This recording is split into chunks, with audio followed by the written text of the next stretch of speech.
The only way to Mm. be absolutely 100% secure is by not participating in this world, by sealing yourself off, Oh. which is dying, right? You Yeah, not participating yeah. in this world is just as much as being dead. And the best way to get engagement is to get people angry.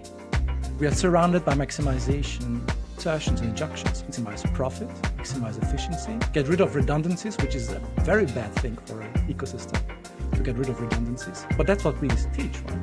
Maximize user numbers, bit scale. These are all maximization, dogmas here, right? If you're enjoying the content, go ahead and click the like button because we like to know that the content brings value to you. If you want more tips, stories, and real talks like this, make sure to subscribe and turn on the notification button. That way, we will always be the first who will know that a new episode just dropped. We really appreciate you being here. Let's keep learning and growing together. Hello everyone, it's a beautiful day to be alive. Yet again, we are back with another episode, another time, another way. We have a great guest. Before I say anything, I will first ask Steve, how are we doing today? I'm doing very well, Mo, and I'm very excited to get Attila on this podcast today. And I think we'll talk about very interesting topics again. Absolutely, absolutely, Steve. So perhaps we can do a quick introduction of our guest, Steve. Perhaps you said you have Yes. something prepared for today. Yes. I'll try to be quick as you said, but I'm going to read it. Okay. So bear with me. So Attila Martin is an experienced professional with a background in information science and knowledge management.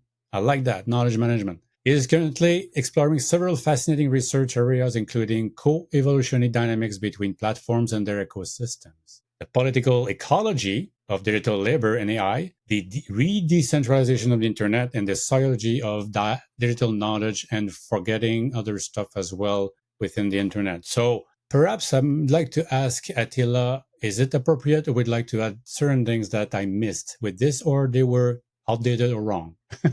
Yeah, thank you so much for having me. Now that I hear it being read out loud, I really need to rewrite my short bio. It's a bit of a mouthful. It doesn't really roll over your tongue, right? So no, I think that pretty much hits it. As a overall label, I prefer the term digital ecologist. That kind of summarizes what I'm trying to do. Yeah. So in terms of my role as a business optimizer, I very often recommend to have like knowledge management, knowledge base, certain things that the people can dump there so the business would benefit over time. And I think that it helps businesses overall. But before going there, I saw something that I didn't mention in the introduction on purpose. You on LinkedIn that you are mentioning you are a digital ecologist. I've never seen that before. Yeah. And we are both intrigued about that. So what is a digital ecologist and everything that goes with it, and talking about you, Attila? No, happy to talk about that. What I'm trying to capture with that label is what I'm trying to do is to learn and apply ecological principles to digitalization. And by ecology, you can understand it in two different ways, I suppose. One is the overall understanding, everyday understanding of environmental protection, try to protect the environment and climate change.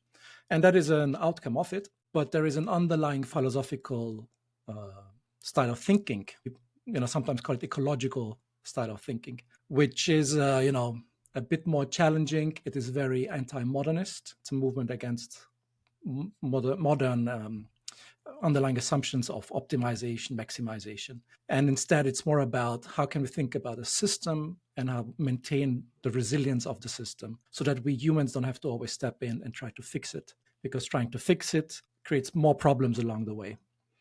And that's kind of the idea, to learn from the study of ecology so that we can come up with better ways of digitalizing or digitally transforming society, business, organizations, public discourse, and what have you not, because we have all these runaway dynamics coming into play we all are suffering from because we are not taking into account the second order effects of what we do, which is something I should maybe mention here. Mo used to be my student in one of my courses, so that's where we know each other from, and I'm sure he remembers some of that at least. Absolutely. My favorite class.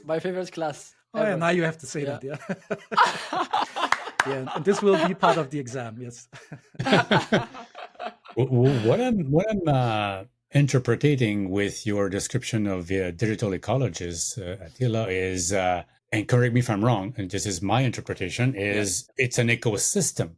You're talking about dynamics. You're talking about things that are resilient by themselves without human intervention. So, as an ecosystem example, a new place, as we all know, you have some imbalances over time, but the things are kind of becoming in equilibrium at one point, and it becomes stable.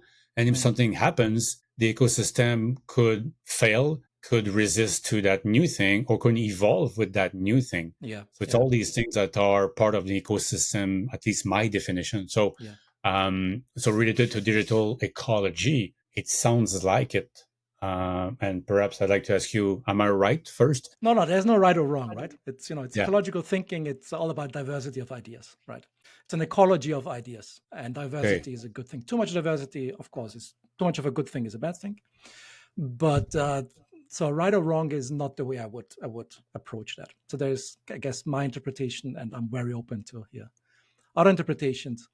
But picking up on the notion of an ecosystem is very appropriate, at least in my research, because one of the starting points was that I'm not sure if you noticed it yourself, but the word ecosystem is being increasingly used more and more for digital business, economics, and those areas, right? We're increasingly talking about ecosystems. And I found it intriguing is why are we changing our language? Why are we not talking about industries? Or why not we talking about nation states? Why are we increasingly talking about ecosystems? And here again, right, ecosystem is the short for ecological system. And that's where it started. Why are we calling entities or systems ecosystems when they are not what we would typically refer to as an ecological system? So why is that? That's kind of that was the starting point. And what I found out is that, of course, we use it as a metaphor, but my interpretation of my conjecture of why we are using ecosystem as a metaphor increasingly is because there is because our world has become so complex because of digitalization as one of the drivers of that the old boundaries, the old ways, and by old I mean modernity, right? That those boundaries don't work anymore because digitalization just crisscrosses those boundaries as if they don't even exist. And that has impact on regulation. So it crisscrosses nation state. Nation states have not much to say, as we all know, right? Geopolitics. Whereas nation states don't really have much to say in what Google and Facebook and OpenAI and these guys are doing. But it also crosses formal organization, right? Digitalization, so information, right? As you as a knowledge a person or an advisor interested in knowledge management, information doesn't stay within the organization. As soon as you have digitalization, internet involved, it just leaves and crosses, which is on the one hand good because you can share it and you have platforms coming up. But as soon as you implement some social media platform in your organization, bam, it's gone, right? And with ChatGPT and OpenAI is the same thing. So it just crisscrosses. You don't have control. If you run a business or if you run an organization, if you run an administration, whatever formal organization we're talking about, it doesn't stop. And that doesn't end there, right? If you think about your private sphere, a very fundamental distinction of modern life is professional public life and private life. So you're a private person, you go home after work and you live life with your family, and that's a different sphere that's shielded or at least segregated from your public or professional life. Digitalization doesn't care about that. Not only that, Yeah. we love to put digital gadgets into our life world. Just think about smart speakers, and of course they're collecting data about us. I don't, doesn't matter what Amazon is promising you; they have to collect data in order for them to work. And now you have that connected. So joke as it may, funnier as a joke as it may be, but those devices, they will report to your insurance company and your premiums will be then adjusted accordingly. And now even more so, if you think about the very classical modern distinctions between mind and body, of course, we carry around our iWatches or Apple Watches and whatever, by which our physical bodily signals are being digitized and shared and used for purposes that most of us are not even aware of. And the latest one is human brain interfaces, when our brain signals are being used. So I have issues with sleep, with deep sleep. So I borrowed from a colleague one of those, take-home sensors with an app that measures my brain waves while I sleep, so I can optimize it. Right? And that is being shared, of course. that company uses my brain waves in order to make money. And that is, I think, why we increasingly talk about ecosystems, because ecosystems invoke more of a complex system where you have heterogeneous connections, where these old boundaries of modernity don't work anymore. And that was the starting point of why I think that was a good call from you, is why it's an ecological system we're talking about, because it's a complex system with a lot of heterogeneity where you crisscross these old boundaries. Yeah, and I have an image that comes to mind with that. As I'm saying, like, you have yourself in the center, in the core, and we have this protection that we are imagining. We are thinking, oh, we have a protection. For example, a company. Company is the core, and they have their firewall, they have their everything. But the individual within the core, the employees, are connecting to OpenAI free and Amazon and Google. So those are kind of a hole in the protection that are very tough to manage and protect, especially for SMBs, SMEs who that are smaller companies. Yes. So There you go. yeah, I'm seeing this complex thing where you believe that you are what they call in cyber security, they call it the zero trust thing. Yes, but that person has a phone, not two phones. So again, the public and private life are mixed in that case, because you go out of the thing and you do certain personally, and anyways, that can show up on your stuff professionally, because there is no difference. You are one piece for all these things. That's the first image that comes to mind. And also, I've been involved with something in Europe last year a lot. And in Europe, there is a lot of effort and money and ideas to, I would say, be more out of what's happening in North America, to make sure that those things are segregated. So I don't know if it's part of the digital ecology. So what does it make sense what I'm talking about these things in Europe? No, absolutely. And I think a lot of the things that I'm talking about make a lot of sense, because we all experience it in everyday life. Yes, I we think do. we don't have much of an explanation of why. We all feel something's different. Something's changing. The modern world, as I would call it, doesn't make sense anymore. And this is kind of what I'm trying to deliver or work on, is to help us understand. If you ask me, I don't understand it either, right? But at least I have an idea which direction to go, and hopefully something sensible comes out of my mouth as well while we are talking. But I think your intuition is absolutely on the spot, because, and that's, for instance, a good example for using ecological principles for better understanding what's going on in today's life. And that would be, if you think about, for instance, how do you secure your business as an SME, for instance? The only way to be absolutely 100% secure is by not participating in this world, by sealing yourself off, which is dying, right? You not participating in this world is just as much as being dead. So you cannot protect yourself, because the only way to protect yourself is by not participating. And that is an ecological principle, right? Is to say, if you participate in this world, so if you want to survive, you have to participate in this world. And the price for survival is vulnerability. And you can just start with your own personal experience. We, as human beings, 57% of our cells in the human body are not human. So that's your gut bacteria and your mouth bacteria, a lot of ecosystems, right? So we as human beings, we are multi-part species. Yeah. Yes, we are an ecosystem. This is how we can adapt to what's happening to us, as my example I gave about the ecosystem. Yeah. Exactly. We are. Exactly. And that is something that we all understand intuitively, because we as human beings experience us as an ecosystem. There's this emergence of understanding of there is an I that does things, but in reality is a system of systems, right? But we human beings need those bacteria in order to survive, which means we are vulnerable. We are mutually vulnerable to each other.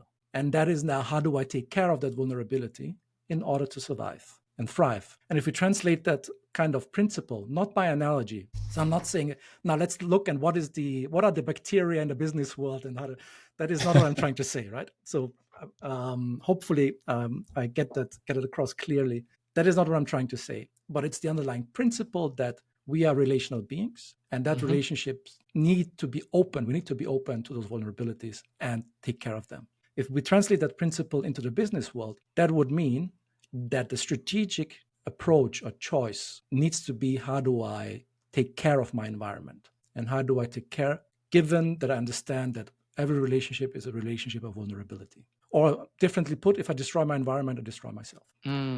And that invokes a Interesting. long, sorry, go ahead, Steve. No, go ahead, keep going. And that invokes a long-term kind of understanding where if I only think about myself and how I, as an individual organization or small and medium enterprise, thrive, and I don't care whether I destroy the ecosystem or not, that is bad business long-term.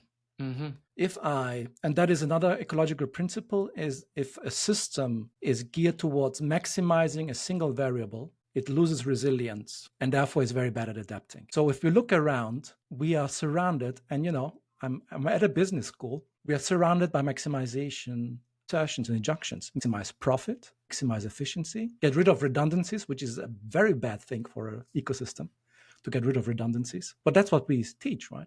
Maximize user numbers, its scale. These are all maximization, dogmas even, right? Which short term may help you, but long term, you lose the capacity to adapt because you need to spend more and more of other things or other variables or other capabilities in order to keep on growing and growing and growing and growing until you are so rigid that the only thing that can happen is catastrophe. You can only collapse. And that is this, an attempt to bring that to the forefront and also criticize and come up with counter suggestions of why this modernist myth of infinite growth and technological progressivism is the reason why we are in the trouble we are in now. So what got us into the ecological crisis is not what will get us out of it. So we need to start with our fundamental assumptions and rethink them. So the ecological crisis is a crisis of modernity, not of nature, is another way of putting it. It's very interesting because so most of the people, I think I may be totally off track, but they wouldn't associate the technology, for example, the social network, I would say, which is part of the ecosystem, which is a big part these days, and survival. They won't put that in the same sentence most of the time. But the way I see it is, example, with my children, they are born with the social medias being available, and when the older people saying that's bad, is the worst thing that can happen, in my opinion, and also based on what you just shared with us, is it's just a different way of socializing. So it's a different way to survive because we are social species and we need to adapt to that. So the way they write, for example, putting like a capital letter, or the way they use emojis, the time they take to answer, the way that they answer, all these things, there is a learning process behind that to adapt to the social context, which is different. So it's a social skills that people say, oh, they don't know how to talk to phone. They don't know how to do this. Yes, but they know how to communicate on these things. Either a DM to a supplier or a DM to a friend or a DM to a customer. They will be better they are better at doing these things than other people because they are born with it. So for me, we can see it as a threat or something that is unavoidable because the ecosystem has it now. There is no way to get around that. And they need to adapt, and we need to adapt. So this is my growth mindset. And just before we jump on this podcast, you mentioned that the theoretical ecologist or ecology is a mindset, and you well explained it so far. So I think that all these things are connecting together after your explanation. No, social media is a particularly good illustration of that, right? Because it hits a couple of beats. And one is, from an ecological perspective, we don't download responsibility or the effects to individuals. So we're not blaming individuals on anything because we are all part of an ecosystem, right? And it's the ecosystem that changes and adapts. So it's not like, okay, it's your fault that you don't have a job, so go and work for, Walt or something like that. And then you are stressed out because you're being exploited, and there's all these secondary effects that come with that. So it's not their fault. A different way of saying the same thing is that we have to be very careful separating the symptom from the root problem. And I think that speaks to a lot of business people, right? Because if we only attack the symptom, in this case, for instance, getting children off social media, especially TikTok, for instance, that is addressing the symptom. The root cause, which of course is much, much more difficult to address and to quote unquote solve is, of course, the business models of the social media platforms, which profit from us being engaged as much as possible on those social media platforms. And the best way to get engagement is to get people angry. That's the business model. You know, the saying is, if you're not paying for the product, you are the product. Yep. Yes. Yep. Yes. There is no such things as free as a price. No. And not even free as a price, right? It's, you know, there's natural and, you know, ecology is also paying price, right?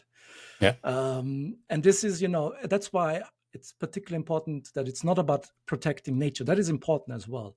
But here is another example of how attention is being mined and sold off to advertisers. And it's a maximizing, shareholder maximizing, profit maximizing, attention grabbing, maximizing, data collecting, maximizing, a dogma underneath it, because you need to do more and more of that. So what happens? The ways attention is being captured is getting more and more nefarious. Right? We're getting more and more addicted to these phones and to those apps, and they are purposefully designed to do that. So what do? So we, you know, got all the attention from adults. So what do we do next? We go for kids, all in the name of profit maximization. And now we put addictive smartphones, who are very intelligent, getting our attention. We put them in the hands of 10 and 12-year-olds. And we are surprised that they don't sleep well. So what do? We come up with, and that's, you know, symptom fixing. We come up with, okay, let's give them mindfulness training, or, you know, stress relief training, right? Patching. It's just patching. It just creates a new problem, because now we have an app for mindfulness training, which does what? Captures your attention. And that would sleep better because we're watching Facebook for too long. So that's interesting. Yeah. Yeah, and it's that feedback loop, right? Where, because we are trying to fix a symptom, that fixing is exactly what makes the root cause worse. And we know that from, you know, polluting rivers, and it's equivalent or similar enough to the way we pollute minds. And polarization, and now we can talk about how that increases radicalization and the rise of autocracies. So, you know, it's another way of saying, you know, everything's connected to everything, right? You fix something here, and that may cause something all the way over there. And if we don't see the connections, we will keep on fixing and then wondering why the problems are getting worse. Yeah, I read and I listened to many books. I have Audible since a long time, and and the last book that I finished was from Seth Godin, and it's about strategy. But I mean, in strategy there is a lot of psychology. Psychology means humans' behavior. To keep it short. And one thing is, even if the humans are aware of something that is a threat and they know the root cause of it, if nobody moves at the same time, the majority will keep doing the same thing, even if they are well aware it's a big problem. Yeah. So basically, we are following the masses or the mass movement as well. So I don't know what do you think about that, the mass movement and the fact that humans are aware, but they don't do the right things. I guess it's part of the ecology and ecosystem. Yes. No, it's that is a very good question, right? It's easy to critique, but then, okay, what do we do about that? So that is a very good question. And one of the points of contention, I suppose, is the right way of putting it, is what leverage point can we find so we can tip the system, not individual people? Because I mean, I'm sure if you think about advising or consulting a business and you replace the CEO, with all likelihood, the company will not change, because the CEO has no impact on the company, right? You just take one person out and put another person into the same system, right? Except Tesla. Oh my God! No, I think Tesla will keep going. Tesla will keep going anyways. It just will have like a big. My shares will do a big drop. Yeah, I guess for transparency reasons, I also invested in Tesla, because I thought it's going to be a good company. But you know, there is the shareholder price, and then there's the company itself, right? Yeah, exactly. Yeah, that's right. Two different things. Yeah, I agree. So. Yeah. I like your mindset. Sorry, I interrupted you on the. That's fine. It's ecological. There's a lot of connections. Yeah, the podcast is an ecosystem right now, and I disturbed it. Actually, that's what ecosystems do, right? They are not about equilibrium, they are about disturbances. They're Yeah. just consequences of disturbances and chains of disturbances. In fact, equilibrium is metaphysics. We don't have equilibria systems, don't exist. No ecological system is ever in equilibrium. It's recovering No, from I disturbance and like preparing for to disturbance. on that front, and maybe it's not applicable, but I'm going to say it is. I prefer to use harmony than equilibrium or balance, because balance means you fall on one side or the other, or you keep the balance, like being on a bike. So it's risky, and it's risky. Harmony, I'm seeing this famous 3D image that you see on MATLAB or something, Yeah. where it's moving like this, and you have pillars of your life or your ecosystem, where some pillars are weaker sometimes, but some are stronger. But you still have something going. It's still there. It doesn't fall by itself because it is resilient. Yes, if all the pillars are falling apart, everything falls. Yes. Yes. But this is my vision. Again, I'm very No. visual, like most people. But that thing that makes me like equilibrium, yes, it sounds okay. Everybody understands it. But I prefer to use harmony in my personal life when something doesn't go as well as I like. Yeah. Something else, I'm sure, is strong because the family is strong in this, and business will do that. So, yeah. anyways, this is again my mindset, absolutely. my philosophical approach. Absolutely. If I can disturb that a little bit, just to throw it out there, right? Yeah, that's right. I'm just throwing it out there. You take it or leave it, right? So harmony, I agree with, in a sense of peace or acceptance, I guess would be the right way of putting it. So in my understanding, harmony would be accepting your vulnerability and going with the punches. So accepting disturbances as they come. And being okay with them, because they will come, because we are not in charge. I think that's maybe the big ecological thrust here is we are not in charge. We are not even in charge of what we are thinking, what is going on inside of our heads. Attila, would you say that there are examples? If I go back to my pillars, my pillar analogy, and sorry to interrupt you, but the pillar analogy, again, I see it as certain things I don't have any control, but certain things I have control. And my philosophy is I focus on what have an impact on my control. The rest, if it's possible, I try to influence them for that pillar to be strong, but it could work, and perhaps it's not even possible. If it is the weather, I cannot influence the weather. But if it is something that somebody is after me for certain things, maybe I can be nicer and influence that person, and not believing that it's out of my control. It is out of my control, but it's under my influence, and I may try a few things. So I don't know if and those pillars, yes, they can be weaker, as I said, and you said I like the way you said it as well. They will happen. So, but we can work on all these things. So again, I'm just sharing my vision. I think you're building something. I'm building something while you're talking. So absolutely, we just go with the flow here, right? That's also very ecological. Just go with the flow. I'm going to bore my friends with that afterwards. So it's going to be call Attila. It's his fault. I'm going to work on the symptoms, not on the root. The root is me. No, so absolutely right. The another way, I guess, of putting it is being aware that we have no control in the sense of determining what's happening, but we can, of course, influence or have an impact. But we don't really have much of an of a say in what the outcome of that disturbance is, right? And in that sense, when I say disturbance, I don't mean necessarily only negative things happening to you, right? The birth of your child is a disturbing event, but it's a happy disturbing event, right? Growing up, getting older can be disturbing, but also in a good way, right? Peace can be a disturbance. Correction. So disturbance is not necessarily a bad thing. It is just a way of saying that every ecosystem, including your own body, for instance, is never in equilibrium or harmony, in a sense of it's always in motion, of course, because it reacts to disturbances, while at the same time it creates the conditions for new disturbances to come up. And we're going back to what I said earlier, maybe it's a nice way of circling back, is the only way for that not to happen is to be totally isolated from the world we live in. That's the only way of doing it, which is death. That's the only way for that not to happen. So life lives on precariously. It needs to be precarious in order to keep on living. And that's why we need to take care of each other, because of the vulnerabilities we owe to each other.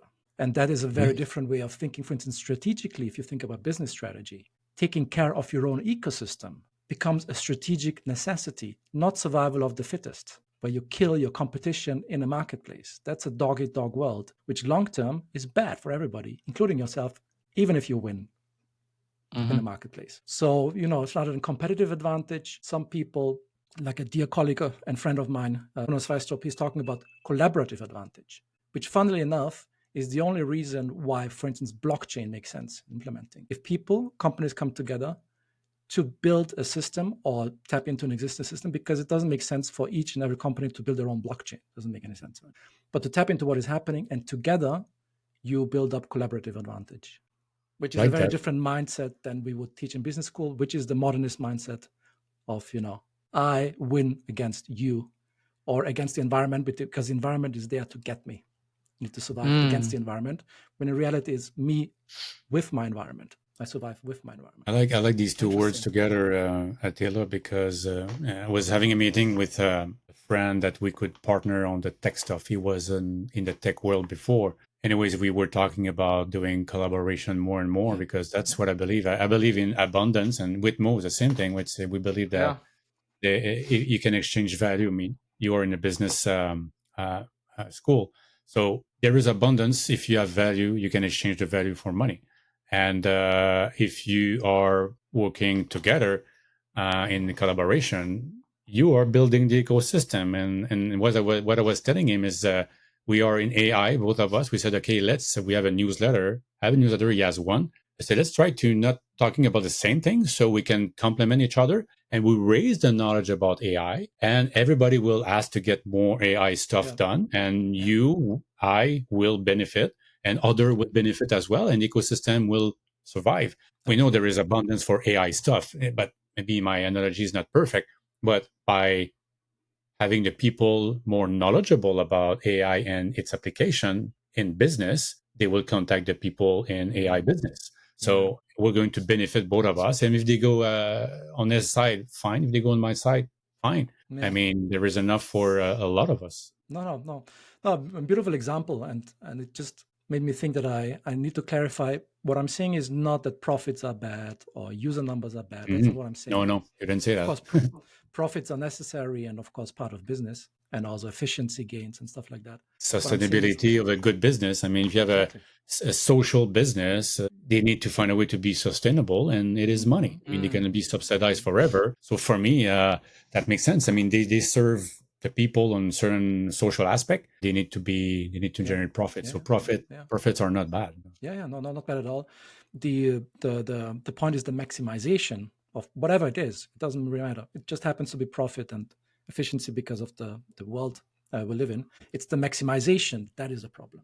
Maximizing at all costs ultimately destroys your own ecosystem, which is bad for business. And getting that understanding going is, I think, an important message, because we are in the ecological crisis, which is, it's a polycrisis, not just climate change. It's also polarization and using AI and labor exploitation and poverty and radicalization.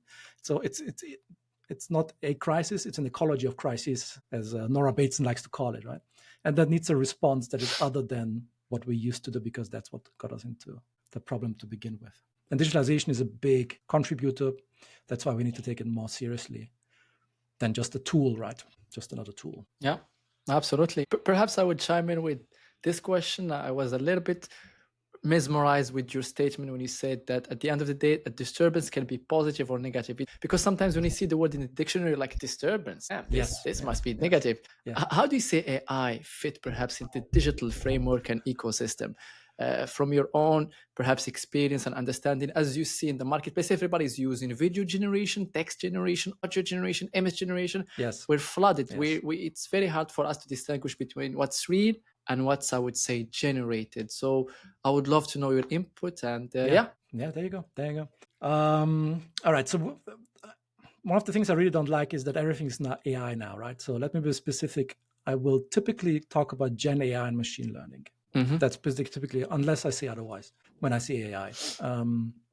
Now, if we go back to a couple of the principles I mentioned, so one would be profit maximization, efficiency maximization, productivity maximization. Then AI is just, quote unquote, just another step in that direction.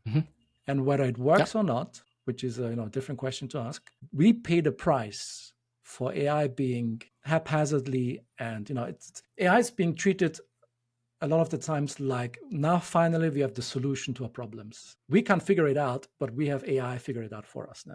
So it's just being used. It's one of the, without us even understanding how it works. We are being warned by people who know about this, but it doesn't matter. You see, that's the ecosystem has its own logic, right? It doesn't matter whether people who know about this say, no, stop. There is a self-driving runaway dynamic. Why? Because we need to keep on maximizing. We need to keep on maximizing. Now, what are the costs of keeping on maximizing? Putting in AI, machine learning algorithms into, for instance, businesses. And here scarcity all of a sudden comes back into the mix, right?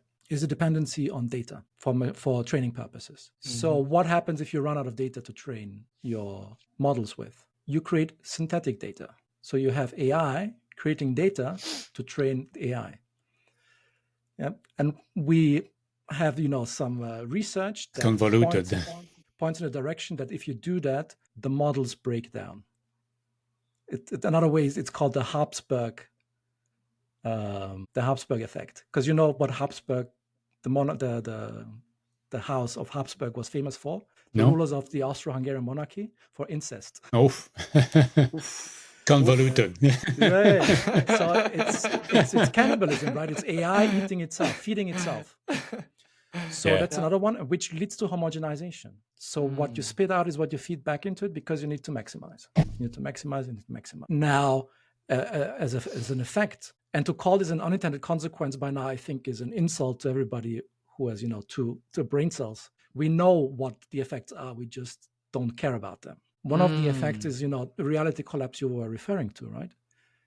Because what do? We just throw AI in, generate for what? For profit maximization purposes. Generate content, which is stolen, right? But who cares, right? Generate content. You now are in a world where you have AI bots creating YouTube channels being commented by other AI bots, where no human needs to be involved anymore, right? But advertisers are still paying for it. So with this, it's equivalent to polluting rivers. You're polluting the information environment with what we now call AI slop, because it's a mass production. Another, I think it's Morozov who calls it enshittification, right? And that's the technical term, because I think it captures nicely. We are shittifying our information environment to a degree where we don't know what's real and what's not anymore. And we're using power from the planet to do that. And then yes, and so here's the maximization tendency, right? It's the next step is then what? Let's go to the moon and build data centers on the moon. There are startups who are actually working on that. So now our shit goes to the moon.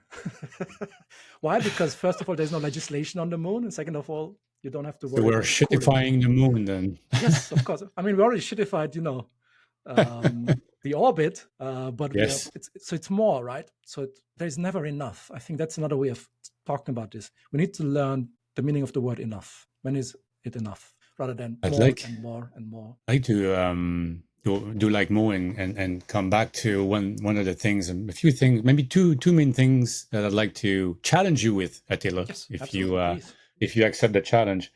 Always. First of all, we all know, we talk about ecosystem, humans being, mindset, and everything. So we all know that we want to survive.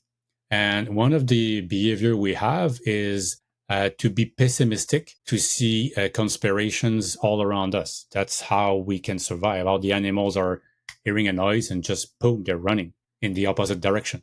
Whatever there is something else in this direction, they go in the opposite direction. So this is something. So when you said we are in poly-crisis state or context, let's say it is, I'm challenging you. So let's say it's more on the side of conspirational or being negative and pessimistic as a human being, which is something that is helpful. At the same time, as I said, I read a lot of books, and there is a Scandinavian brother of you who wrote a book a while ago, maybe 4 or 5 years ago, and he proved that in the world, everything is going on the positive thing.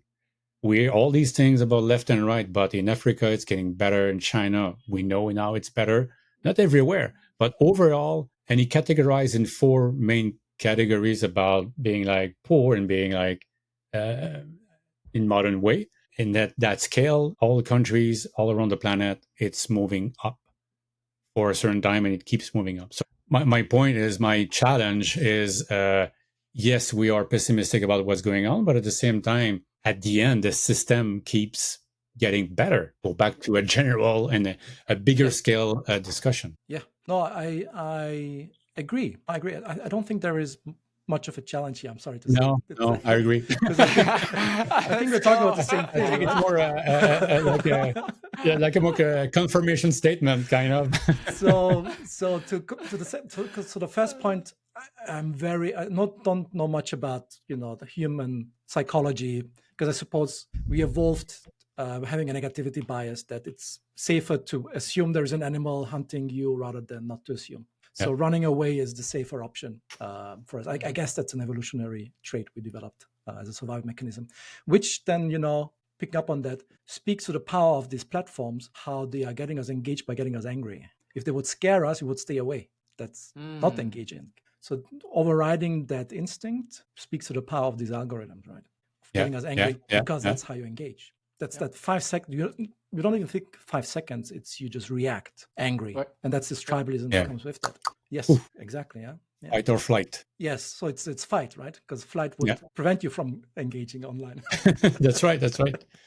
It's one or the other, but in those cases, there is not a lot of thinking behind the process. It's just reactions. No, exactly. Yeah. Reaction. And then again, the profit maximization and business model behind it is then also make you more angry, right? It's not just capturing anger you have; it's showing you stuff that makes you more angry. But to the second point, that's an interesting one, because statistics-wise, would agree. I would have to look more into detail, but I think generally it's right that things are getting better in comparison to before. However, what my question would be, are we talking about fixing symptoms, or are we talking about the root cause of things? Are people getting better because we are exploiting the planet even more? Because there is a the costs are coming. The ecological crisis is real, right?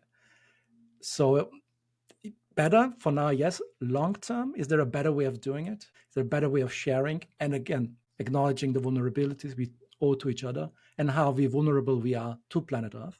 Based on that, are we paying, or not us, future generations paying the price for now getting these gains or not? And that's where I'm not sure anymore, right?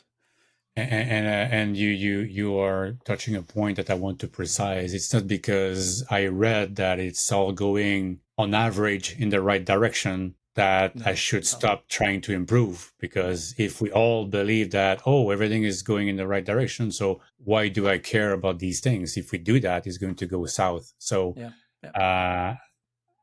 so we have to be careful with that. So and perhaps Mo, we can ask the last question to Attila for this podcast. I think perhaps the last question would be on the same, let's say, framework of thinking of the future, what we think about the future. And I know perhaps that in the computer revolution and information system revolution, a lot of people were afraid this is going to create issues in the marketplace, economic destabilization. Wow, run away.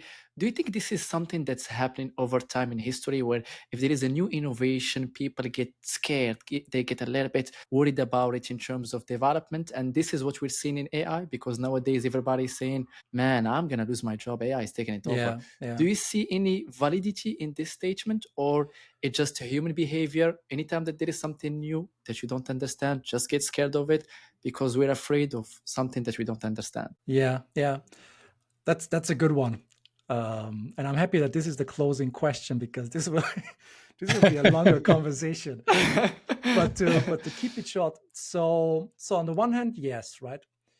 I guess we as a human species individually have a tendency to get scared by the unknown, the negativity bias we talked. I suppose I'm not an expert into this, but I think it works as a conjecture for the conversation. However, ecological thinking, again, is not about blaming individuals, because we live in an environment, we are part of the world we live in.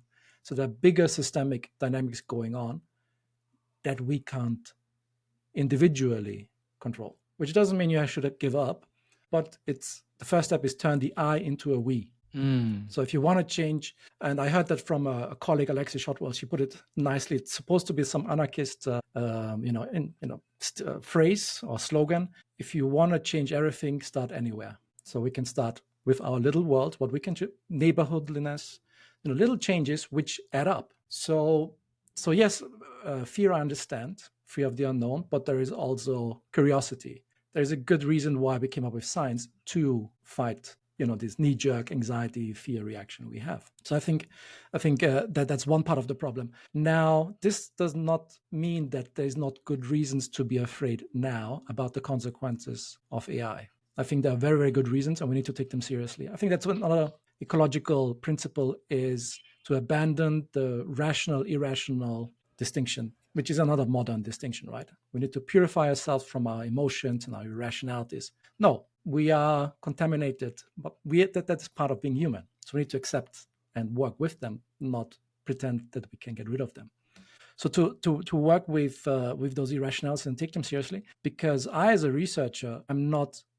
So here's the thing: if I talk to computer scientists, I'm very happy because computer scientists know what this thing can and cannot do, know how it works, know the traps, and that's fine. I'm more worried about the evangelists and the salespeople who are selling. I'm not meaning literally salespeople, right?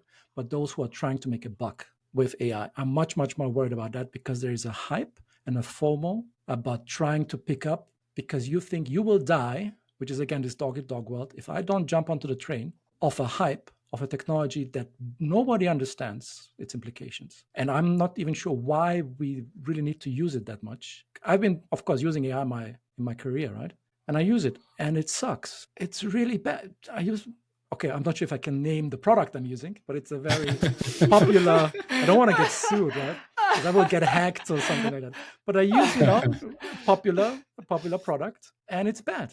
It's bad. I can't trust it because it makes mistakes all the time. So I don't understand. It's definitely not the functionality. It may be convenience. It may present itself as intelligent, but I don't see any reason why we should jump on it, especially because we already should have learned our lessons with social media and platforms, because we already can't deal with the consequences of social media. But for some reason, we're like, you know what?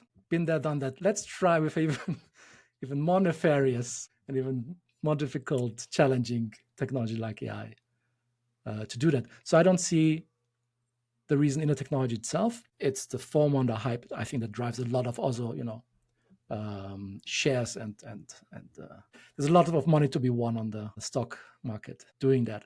So yes, so there's good reasons to be afraid. And to make a final point on that, I think in comparison to previous technologies, if I may maybe frame it in a more political economy perspective, if you think about an authoritarian system, let's assume that, right? There's one state controlling your life. And with previous technologies, that authoritarian system had control of the means of communication. They owned the radio, the television, if you think about those times. But they had no way of checking whether people actually did what they were told to do because the technology didn't give that feedback, which is why authoritarian systems were collapsing, because they had to hire legions of spies who spy on the population to see whether people are actually doing what they're being told. So it's an unsustainable, that they collapse sooner or later was not questioned. What is different now, and especially if we bring AI into the mix, is that that if the technology is owned and run by an authoritarian system or a corporation, there's not a big difference here anymore, that the means of communicating are also the means of checking whether you actually do what you're doing. Your phone is watching you. Your television is watching you, whether you do what you're doing. And that is new, and that is very different and very, very, very scary. That the means of communication are also the means of control now, of checking. And if you don't behave, you're not being punished. You just don't get access to services. And no way to defend or justify yourself. No need to, right? And if it's automated, and here is the biggest problem. Oh, hang on, I have a bigger. Actually, that's something that scares me even more, right? And then if you have an authoritarian system or a point of control in play that does not understand how AI is a probabilistic technology, right? It works with chances, with probabilities. If you don't understand that, you will eradicate your people because AI says so, although you don't understand. So AI, in this sense, not understood as a technological equivalent to the human mind. AI as the equivalent to a bureaucracy and an organization and a corporation, because that's what it's built on. So it's just executing commands, not thinking. It is not thinking. We are just saying it's thinking. It's not thinking, and that is what really keeps me up at night. That these things are in the wrong hands already and being applied to lie to us, to manipulate us, because it's already there, right? It's already been tested. It's just further. It's just more nefarious, up to a point where you can't even trust your own eyes anymore, right? So there you go. Ending on a high note, I guess.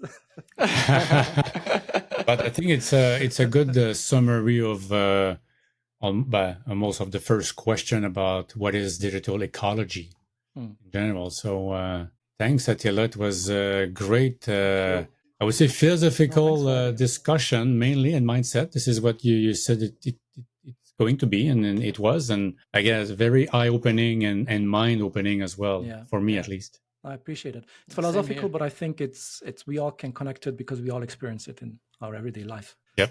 So it shouldn't hopefully be too abstract or too far away. Absolutely. Thank you very much for your time. It was a pleasure. Thanks so much for having me. I really appreciate it. It was a fun conversation. Thank you very much. Thank you. Thank you.